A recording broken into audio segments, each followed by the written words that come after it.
What's up, guys? Mark back again for episode 3 of unboxing the 1976 Christopher Rhodes Time Capsule. Today we're going to be taking a look at Randy Jorgensen's Silversmith project, and then we're going to get to hear him present it, so stick around.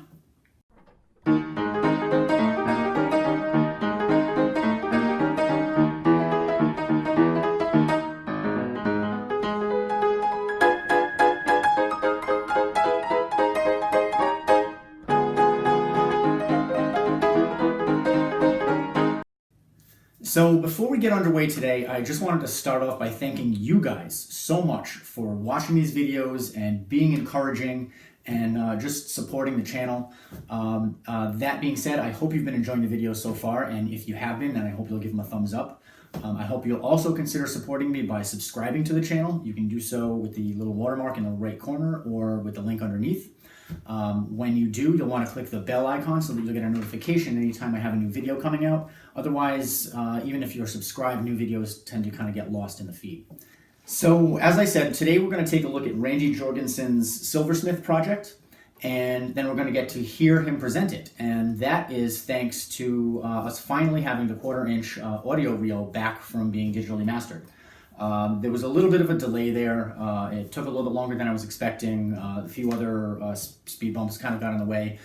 So this episode is actually coming a little bit later than I'd anticipated. I'd hoped to have it out last week, but here we are. So so the tape is finally remastered. And from here on out, what I'm planning on doing is looking at one project per episode, and then we'll get to hear the presentation that goes along with that from the student that created the project. I think that'll be kind of interesting. There are still going to be some items in the time capsule that are sort of general class related. It looks like I couldn't get them sorted into any particular category. They didn't have names on them or they just looked different. So we'll take a look at those in another episode as well. But for now, let's get started looking at Randy Jorgensen's Silversmith project. We've got the first item here, and let's just start getting it unwrapped.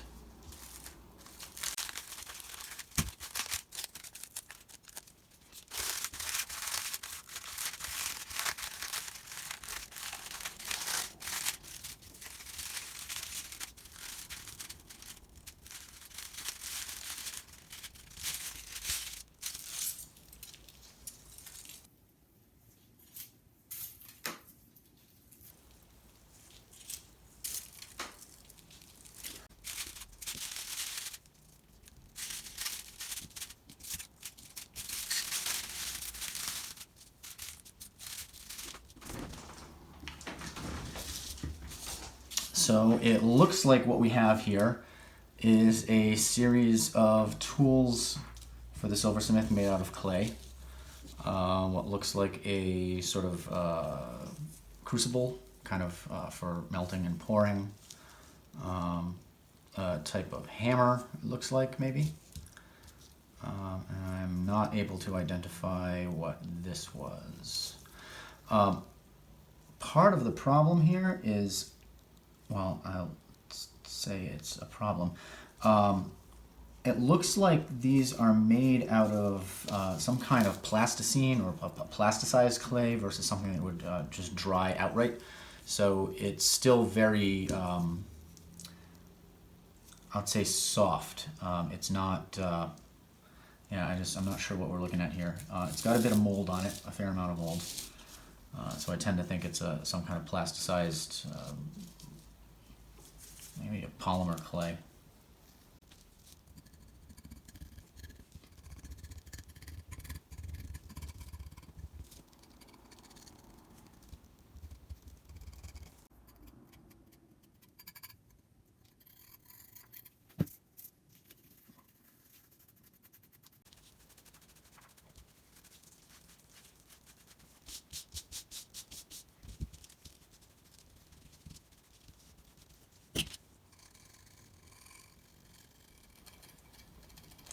I'm going to be kind of careful here because the harder I try to scrape off the clay, the harder I try to scrape off the foil, rather, the clay will kind of come off with it again. It speaks to what this might be made out of with such a soft material.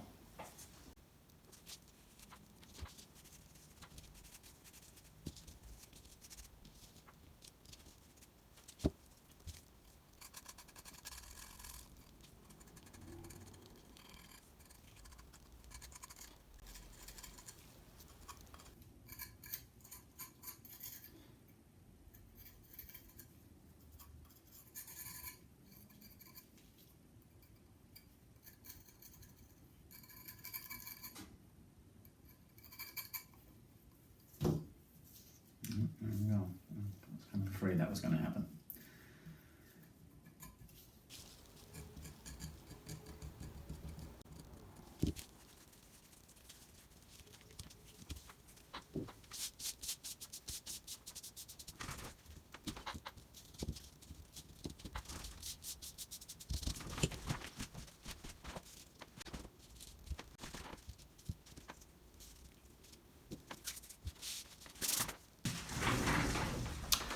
So there we go. Some kind of clay tools. Looks to me like a little crucible, a hammer, and maybe some kind of forceps. Again, this type of clay, it seems like everything got a little more squished. It's flexible, so you know, not much to prevent it from being distorted and changing shape with it packed the way it was for so long. But yeah, interesting.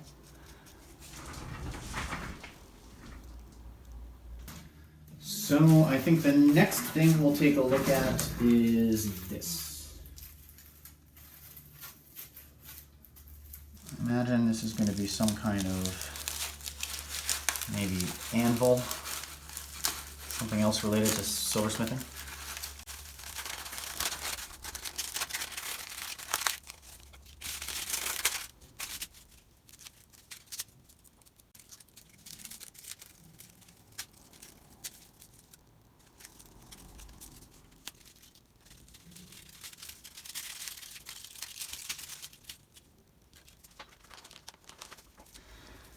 Bic Banana Ink crayons. Something I have never heard of before. Nonetheless interesting. Oof.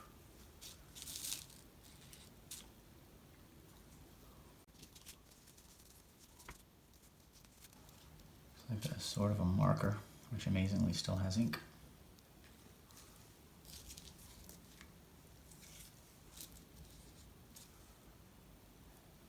Pretty incredible.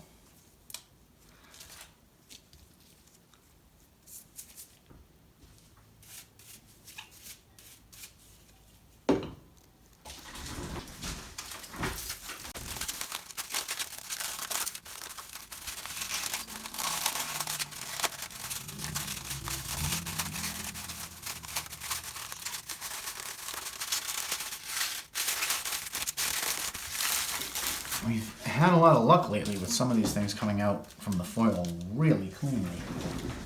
So not an anvil, but what looks like some kind of diorama.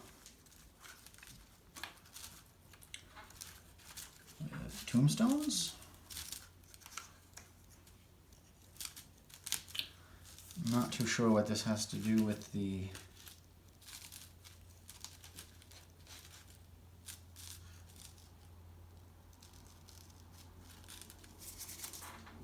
Silversmith theme.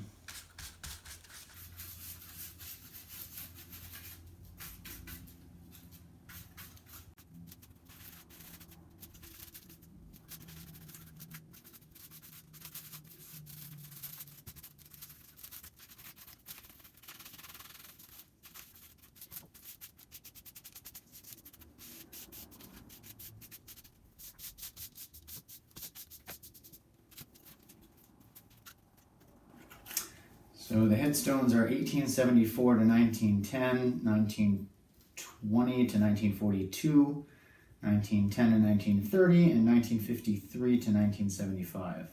Again, not sure what the significance of this is. But maybe we'll find out when we hear Randy present his Silversmith project.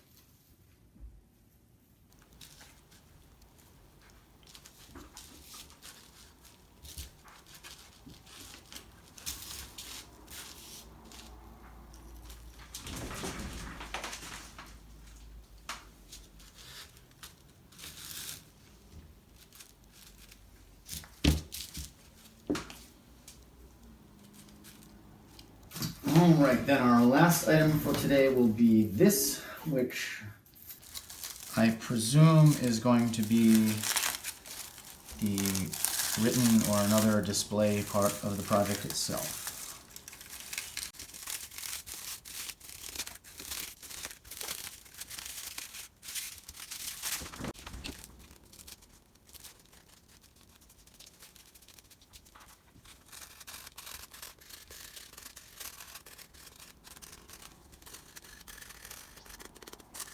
And again, good luck lately with very little foil sticking to the things.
That was actually a lot of stuff for one little package. So I'm gonna finish getting the stuff cleaned up and photographed and cataloged, and we'll take a look at some pictures of that at the end. In fact, I think we'll show the pictures while we roll the audio of Randy doing his presentation. So I guess that wraps it up for episode 3. Again, please subscribe, help support the channel. You can subscribe with the watermark down in the lower right corner. You can click the link down below. When you do, click the bell icon so you get a notification every time a new episode comes out. And we'll hope to see you next time. Thanks again. My name is Randy Jorgensen, and the colonial craftsman. I'm going to talk about the Silversmiths. In 1652, the village of Boston was an important port, with new families arriving on every ship. With them they brought silver coins and paper money issued by England. The people of the colonies preferred the coins, but England controlled the amount, so the colonies would not be rich and powerful. The colonists asked England for more silver, but they said no. So in 1652, 124 years before the Declaration of Independence, the colonies defied England. John Hall was appointed master, and the colonies opened their own mint. Hall received 1 silver coin for every 20 he coined and became rich and important. He probably was the first silversmith in the American colonies. The mint produced coins for 32 years. Business grew. People became rich. The only problem now was people were rich but had no savings place for their coins. They in turn would bring all their silver coins to the silversmith and have them melted down into different kinds of pieces.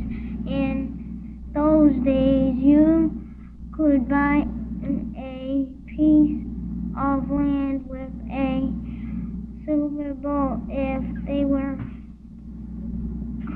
of equal value. The first step in making something out of silver was to bring your coins to the silversmith.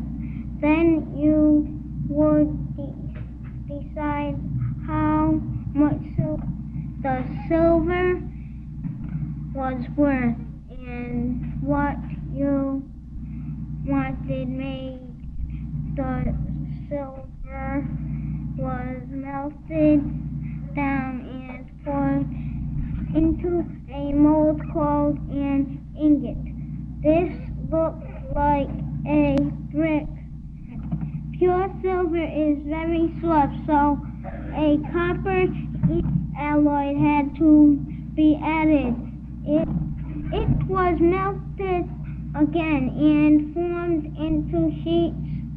The sheets were melted and pounded together for the thickness wanted. A pattern was already prepared for the object, and with shears the sheets of silver would be cut. The silversmith would then use several different anvils and hammer to shape or engrave the object. When it was finished, smooth stone or pumice was used for polishing. The silversmith now struck his mark on the piece, identifying himself and guaranteeing its high quality. One of the most famous silversmiths was Paul Revere of Boston. The silversmith's skills and craftsmanship was regarded as one of honest practice and high quality. Thank you. Will you please stop the tape?